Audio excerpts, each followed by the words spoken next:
Why does the cartoon version of the house in the logo look so different from the actual house? It's a beautiful house. Use that for your stencil.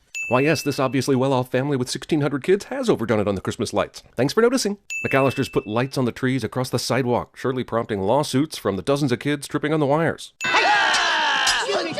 Look, I know it's chaotic and all, but you're telling me not one of these kids are paying attention to the uniformed police officer in the middle of the entryway? Did you by any chance pick up the voltage adapter thing? No, I didn't have time to do that. Well, how am I supposed to shave in France? Peter ignores thousands of years of men shaving with alternatives to electric razors. Pick up those micro machines that are all over in there? Holy hell, a film shout out to Micro Machines, whose commercials are on record as being 1/3 the inspiration for CinemaSins. 2 cents off! Go pack your suitcase. Who the hell would let an 8-year-old pack his own suitcase? If I did that when I was 8 years old, it would have been full of only red vines and comic books. Also, Kevin later fakes a giant Christmas party and creates a torturous series of traps in his house, but packing a suitcase is just too overwhelming. All kids, no parents. Probably a fancy orphanage. Harry forgets that he just saw a full-fledged adult walk by and ignore him 2 minutes ago. You're what the French call les incompetents. Angela clearly got a hold of an English to French translation book, but this is the best insult she could come up with. If he has something to drink, he's gonna wet the bed. Everyone is giving this poor kid a massive amount of motivation to wish to spend Christmas alone. This family makes the Tenenbaums look like the Seavers. This is an orgy of evidence that this is a boy's room from the 90s. Michael Jordan poster? Check. Random sports equipment placed perfectly on shelf? Got it. Poster of Bikini Babe? Definitely. Time of your life board game? You bet. Wait, what? Is it true that French babes don't shave their pits? C'est raciste. Also, what is Buzz worried about? He's 14 years old and looks like Biff Tannen's nerdy little brother. I don't think he'll be getting any during his French holiday. Check it out, old man Marley. Buzz, whose window faces Marley's house, is fascinated to see a dude that he's presumably noticed 1,000,000 times since living here, because we needed a quick way to introduce him. Also, you did not f***ing notice this shit from the far side of the room. Murdered his whole family and half the people on the block. How come the cops don't arrest him? Not enough evidence to convict. I realize this is 14-year-old logic, but do they really believe this asshole killed his family and half the block, but there wasn't enough evidence for conviction? Was Johnny Cochran involved in this case? Not only is this reckless driving, it'll definitely lead to the pizza toppings getting all shifted to one side. And then there's a cheeseless side, and everyone suffers because this asshole didn't notice a stop sign. Little Nero's must have the fastest pizza oven ever, or at least pre-makes pies with every possible topping combination and make this arbitrary 20-minute self-imposed deadline. Also, how big can that delivery zone be? Like a half mile or less from the parking lot? Well, we have automatic timers for our lights, locks for our doors. That's about as well as anybody can do these days, right? Dude, house alarm systems have been around since the 1870s, and you can clearly afford one, so that is not the best you can do even in 1990. Buzz is cramming this in his mouth like a Neanderthal here, but a second later is eating pizza like a normal human being. Did anyone order me a plain cheese? Oh yeah, we did. But if you want any, somebody's gonna have to barf it all up.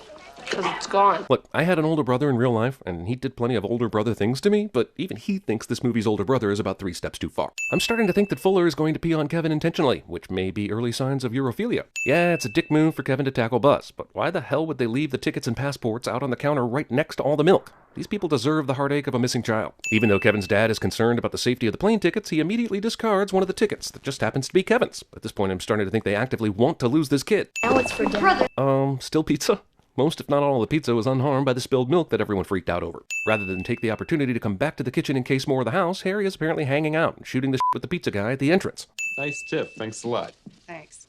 Somewhere deep in the internet, there must be some erotic fanfiction about Kevin's mom and the pizza delivery dude, but I will not ruin my childhood by Googling it. He'll pee all over me. Fine. We'll put him somewhere else. Kevin's last-ditch attempt to avoid being peed on is the main reason he's forgotten in the morning. McAllisters elect to use their most terrifying Santa as the one that greets you at the front door. This clock literally has battery backup written on it, but goes off immediately when the power is knocked out. I don't know. She said 8 sharp. The transporter knocks repeatedly on the door, waking no one, before deciding to try the much more effective doorbell. Okay, I'm willing to believe the power outage would have led the parents to oversleep, but there are 15 fucking people in this house. Not one of them is a light sleeper or an early riser. How fast does this thing go? Movie needed something besides sped up McAllister's getting ready footage to cut to, so they went with this not hilarious nosy neighbor kid. Bravo movie. The kid from across the street doesn't get home alone by his family even though he's left the house. Maybe his parents actually care about him. 1, 2, 11. 3. Buzz, don't be a moron. 9, 10, 11. Heather did actually come up with the right number of kids, but counts herself at number 3, and again at the end. In addition to the Murphy kid. I'm surprised Heather's stellar counting skills didn't lead to more kids being left behind. Good trip, bring me back something French. There's a huge amount of things to go just perfectly for Kevin to be left, including the ability of all 11 kids to utterly ignore this kid that's announcing himself loudly by saying goodbye to them. There's no way on earth we're going to make this plane. It leaves in 45 minutes. Frank's an asshole, but he's right. Even with no traffic, it'll still take at least 30 minutes to get from Winnetka to O'Hare. And they are trying to make an international flight with 15 people. Did you count heads? Yes, she did. Instead of counting faces, she counted heads, leading to this entire movie's events. Amid heavy holiday hustle and bustle, the giant-ass McAllister clan is able to run right through O'Hare Airport without being slowed. Flight counter woman lets all the family members on the plane without even glancing at their tickets. Hope we didn't forget anything. Kevin apparently got into Mom's Valium supply last night to be able to sleep through the commotion of 14 raucous people getting ready at the same time. American Airlines. This movie is simply expert at taking us through the whole house and showing the props that Kevin will later use, like the mannequin parts. Damn it, I'm taking a sin off to celebrate this awesomeness. The cars are still here. They didn't go to the airport. Kid somehow didn't know about the airport shuttles. Fine, whatever, he's young. But thinking the entire extended family could fit in these 2 cars? That's a paddling. Kevin unknowingly ingests a heavy stimulant and spends the next several minutes tripping balls. What teenage boy keeps his porno mags right at the top of his footlocker? Your mom will totally find that. Hide it under your filthy mattress like everyone else. Future psychopath Kevin McAllister stages a mass execution of beloved sports figures. What else could we be forgetting? Kevin's mom gets a lot of blame for being a crappy parent, which is fair, but let's not forget his dad. It's only 12:30 p.m. Central Time, and they've probably only just flown over New York, but it's pitch dark outside this plane because the movie forgets how to time zone. Okay, there's no way in hell that Kevin would be able to get from the top of the stairs and out the front door without stopping at the bottom of the staircase, because he would just hit the floor. But even if that didn't stop him, he would run into a wall because the staircase isn't in line with the door. But even if that didn't stop him, he wouldn't get any air coming out of the house because there's nothing to lift him up when he got to the first floor. All in all, this is some serious bullshit. What kind of mother am I? Asking this question kind of answers it too. Number 664, number 672, 671. Now. Forget this robber's knowledge of the neighborhood. I'm much more interested in why these 3 neighbors all have their outside lights timed to come on 15 seconds apart from each other. It's almost like they knew someone would later be narrating and timing their turn-onness. Wait, a fucking car door wakes Kevin up here, but he couldn't hear his entire family leaving this morning? Go around back down the basement. While Harry and Marv have a bad habit of expositing near windows, Kevin had to have supersonic hearing to be able to tell what they said. This is the 3rd time I've been tempted to remove a sin just for John Williams' amazing score. There are at least 3 themes that are all badass, and it's for a Christmas comedy. I'm giving in. Kate harasses this one poor French lady when there's an entire bank of phones they could be stalking. Hello? I'll shut to call you back. American woman steps off plane in Paris and puts American coin into payphone, and guess what? It works.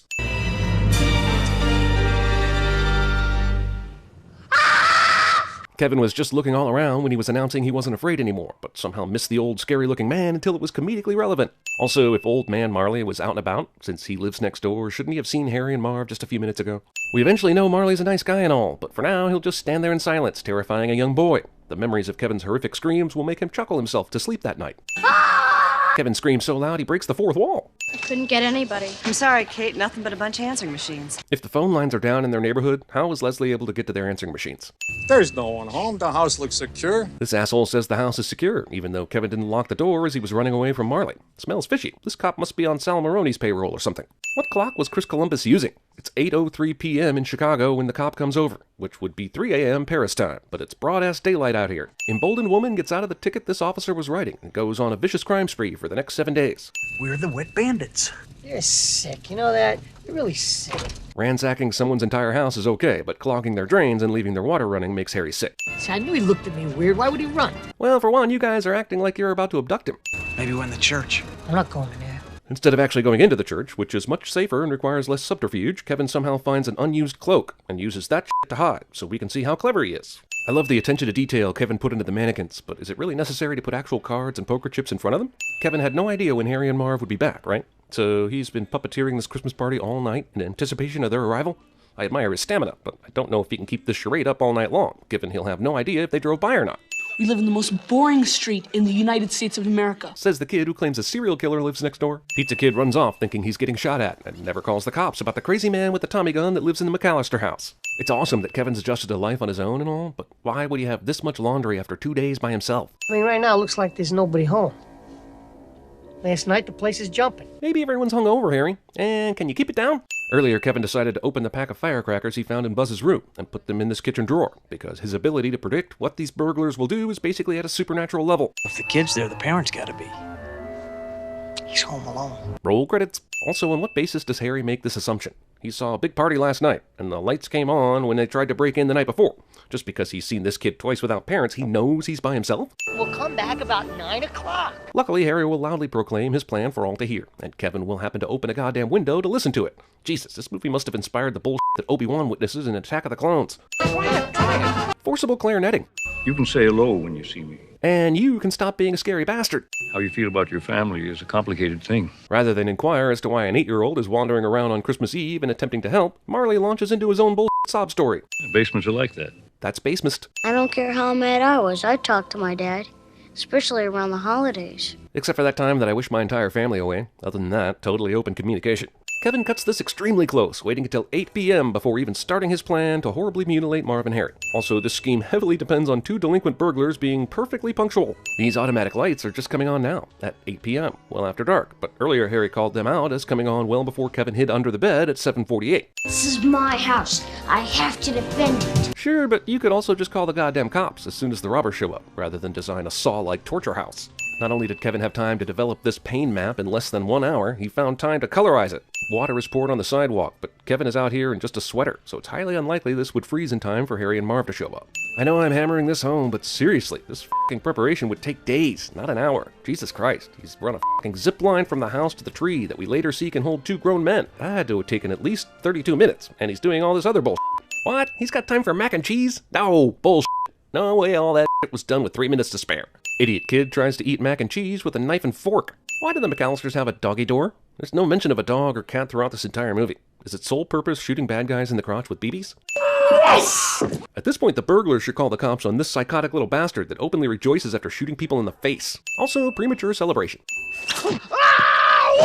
And this has been Joe Pesci's Stunt Doubles Physical Comedy Hour. Thanks for coming. Join us next week for the Harrison Ford Nude Stand-In Special. Kevin's macabre prediction relies not only on the fact that Marv would pull this chain even though there's a light on behind him, but that he would be incapable of getting out of the way of this slowly falling iron. It should be noted that Harry is breaking and entering in full view of the rest of the block, which we've seen has several parties going on. You're telling me no one's outside on a smoke break and noticed the bad dude trying to break into the nice house? Harry puts his hand on the doorknob sideways, but when we see his hand after shoving it in the snow, the M is upright and not turned 90 degrees to the left. Not only does this not burn the house down, why the f*** do the McAllisters have an antique blowtorch? And it works? It's too late for you, kid. We're already in the house. We're gonna get you. Okay, come and get me. Like, you've probably served hard time and maybe even killed people before, but wait till you witness the power of my feather fan. Kevin has a fascination with feet, but the angry kind. He's kind of like the bizarro Quentin Tarantino. You guys give up, or you're thirsty for more? Kevin McAllister could have called the cops several minutes ago, but would like to enact a few more acts of torment onto these wretched bastards. You bomb me with one more can, kid, and I'll snap up your cojones and boil them in motor oil! Who the f*** makes a hilariously specific threat like this? Kevin turns this impeccably designed unholy house of pain into a damn foot race at the end. Got him, Harry! Tarantula ex machina. Hey guys. Had Kevin just run to the Murphy's house and left Marv and Harry up on the rope, he'd have avoided any dramatics when he got there. But no, this little asshole knows no mercy. Jesus, how long does it take these cops to respond? Since Kevin called them, we've been through the spider scene, the treehouse thing, the rope gag, ran across the street, through the capture and liberation of Kevin, and now he's back home. Imagine if this were a real emergency. Through the years we all will be together. Have yourself a merry little Christmas playing during emotional moment cliche. Also, we never see Kevin's actual bedroom. He's been sleeping in his parents' room this whole time. Given how much everyone hated him at the beginning of the movie, I'm starting to think his parents didn't give him one. That's okay, Kev. You can soothe your crushing disappointment by reliving all the carnage you inflicted last night. Wait, you're telling me he cleaned up everything from last night's rampage? No micro machines, feathers, paint cans, or broken Christmas ornaments anywhere? Jesus, that's even more chilling. Hey, Kev. It's pretty cool that you didn't burn the place down. It really is, considering that whole blowtorch thing. How did you guys get home? Oh, we took the morning flight, remember? The one you didn't want to wait for? And we've arrived 30 seconds after your arduous journey. But instead of riding in a polka van, we ate shrimp in Paris. Haha, dumbass. Merry Christmas. No kidding. What a funny guy. Peter regards his youngest child in the same bemused manner as one would regard an entertaining waiter at Olive Garden. And then, after moving heaven and earth to get home to Kevin, he is immediately abandoned again. Phew, what a nightmare. I'm sure nothing like this will ever happen again.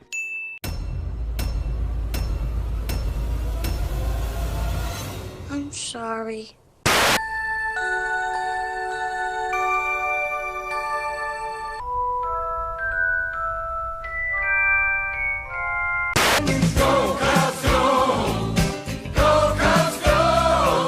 Good trip, bring me back something French. French fries and French dressing and French bread. You the boyfriend? I know she's got a boyfriend. Are you gonna kill me? Snakes? Snakes. I don't know no snakes. Boss. Read the sign. Lemonade. Read it. Delicious. Cookie Googleman? Yeah? Does this ring a bell? I'm not wearing underwear. Bulge? I'll show you, kid. I'm a crack shot at this.